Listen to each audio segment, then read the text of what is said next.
Of all the Pixar villains, I'm not sure there's anyone who gets unfairly condemned quite as bad as Sid Phillips, the toy-destroying maniac from the first Toy Story movie. Despite where we leave Sid at the end of the first Toy Story movie, there's a theory out there that he actually turns out alright in the end.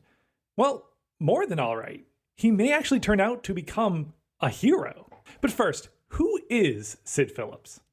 Well, he's a creative young man who enjoys playing with his toys. He's actually not that different from Andy when you really think about it. Both of them like to develop these storylines and play them out with their toys. Andy likes to have bank heists and battles between his toys.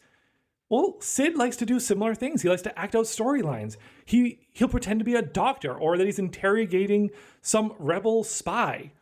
They both create these scenes and act them out with their toys. The real difference lies in that Andy is a little more basic in how he's playing with them. He creates these nice setups, but he leaves the toys in the way that they are. Whereas Sid gets a little more creative. He likes to take them apart and put them back together. He's a little more interactive, a little more serious with the games that he is playing. But in the end, they're both just imagining scenarios and then using their toys to play them out. The thing about Sid, he doesn't know these toys are alive. He thinks they are inanimate, unfeeling objects, that they're toys. And so he plays with them however he wants to play with them, believing no harm is actually being done. Now it makes sense that from the toys' point of view, this would be a horrific life. Living with this maniac child who likes to dismantle and destroy his toys. But from the point of view of Sid, he's just a child. He's just a creative boy who likes to play. Now, a point in Sid's favor is that he is not the type to discard a toy when it stops working. We see with Wheezy in Andy's room, his squeaker stops working, and so he's put up on a high shelf and not played with anymore. And he just sits there for who knows how long. Sid, on the other hand, would find a way to introduce new life to this toy. Every toy is not trash when it's broken. It's just an opportunity to rebuild it in some new way. Now, I get it, some toys may not want to be rebuilt. Such as Woody and Buzz, when they arrive, they view this as a terrible situation. And as such, the toys decide they are going to reveal themselves to Sid. And they do. And Sid is terrified. And this is where we leave him in Toy Story. Woody and Buzz escape immediately after traumatizing this young boy. So from here, we have to do a little bit of speculating as to where do we think Sid would have gone in the next few years. We know that Sid is the type that he's going to tell people what he saw. He runs in yelling, the toys are alive. So most likely he's going to tell his parents what he had seen. And they're probably not going to believe him. As such, Sid is probably going to have to deal with this trauma that he has dealt with from these toys. And as such, now knowing that his toys are alive, I can guarantee his style of play is going to change. He never was violent towards living things, towards the dog, towards his sister. Now, he would aggravate his sister, but his tendencies towards manipulating, taking things apart, putting them together was strictly for things that he thought were inanimate. I think he's going to change that mentality. The thing is, he now knows his toys are alive. I think he's going to stop playing with them altogether. I mean, he just discovered that they are sentient. I would think he'd be afraid to interact with them the wrong way. The idea of making up a life for these toys would lose its meaning when he knows they actually have lives of their own.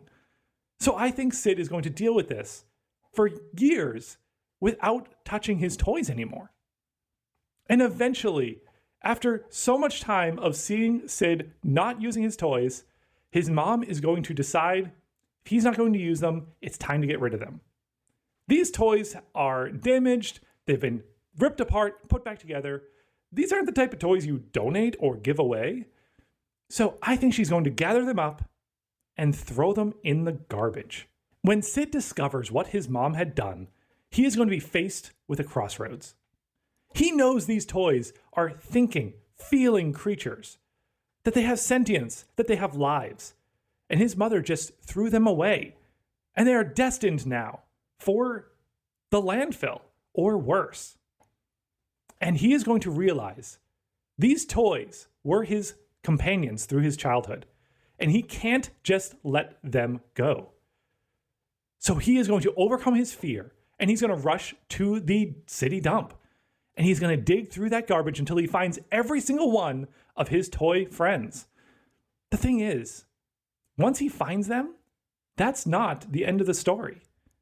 At the dump, he is going to notice so many other discarded toys who are there as well. And he's realizing now that they are all sentient. And to condemn them to this life in the dump would also be a horrific end for them.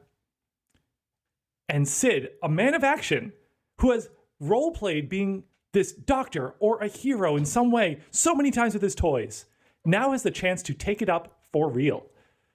He is going to become the hero the toys need. And so he becomes a garbage man. As a garbage man, he can now watch for toys that are coming into the dump. He can rescue them and give them a new life. He can keep them out of the incinerator. And in this way, Sid becomes the greatest toy hero there has ever been. And this is not just a theory. There's a lot of fact that supports this. In Toy Story 3, we get a brief glimpse of a garbage man collecting the garbage.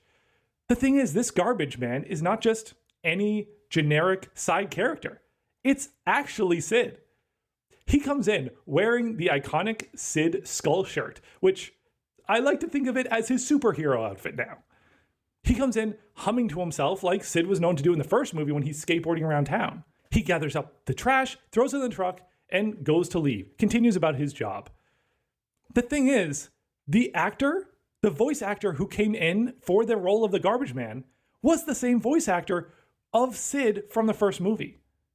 And in the end credits, when it gives credit to this voice actor, who does it label him as having played? Sid. It's a fact that garbage man was Sid. So we know this is the job he took up. And more than that, when the toys make it to the city dump and they are having this crazy adventure there and they are trekking through piles of garbage, they spend quite a while traveling through the dump. We see cardboard boxes, milk jugs, food containers, golf clubs, paper towel rolls. We see everything. But what do we not see at the city dump? Toys. The only toys there are the ones who had just arrived. In this huge sea of garbage, not a single toy can be found. This town clearly would have had some toys get thrown away during this time. There would be some toys in this garbage location, but there's not. And why not? Because Sid has already been there. He has already gone through and saved all the toys he could find.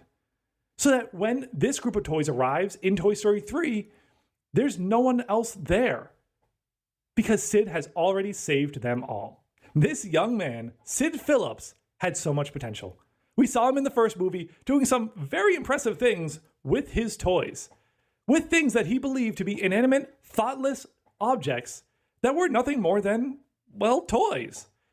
So because of this, I love the idea that Sid Phillips had managed to go from the greatest toy villain to the greatest toy hero.